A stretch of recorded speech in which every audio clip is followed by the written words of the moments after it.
I think, you see, the entire government we had, for me, was a Ponzi scheme.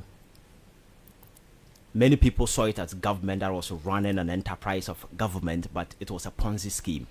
Because you see, when this COVID thing came to town, countries around the world, if we were to take you from them, we saw certain measures to mitigate the kind of economic impact that people were going through. And that is what governments are supposed to do. Welfare programs that will take away and make cushion people just to live well. But for us, we were being imposed heavy taxes.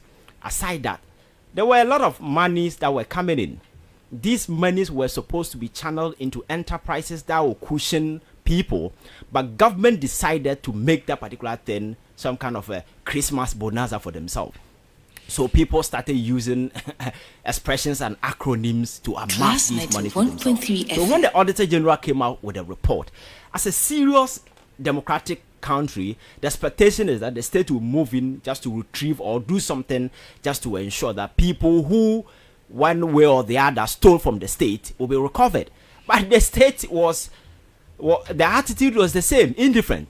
The president didn't move, and we got to a point we were even defending the very criminals who stole from the state. As we speak, the report is still hanging. I don't know whether the new government will take it upon itself just to ensure they retrieve the money or not.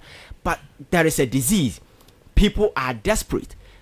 People have gone into depression. People are losing their economic life. There is the government that is supposed to ensure that something is done within that particular period just to ensure that you take care of the people. But that is the point the government decided to rob it, the people. That is how Ponzi schemes operate. That is no government. So for me, I wasn't surprised. And some of these things wasn't just about the COVID. There were a lot of some of these enterprises that we can mention. Sometimes some of the enterprises were so senseless to the extent that why would the government wake up a day and say, hey, I want to build 101 hospital at a go. Did it make sense when all the money they could make available was $400 million to build 101 hospitals? If you are to divide, every single hospital will get less than $4 million. So hospital and one hospital estimation is around $80 million. So $80 million, you're supposed to get, how do you call it, $4 million.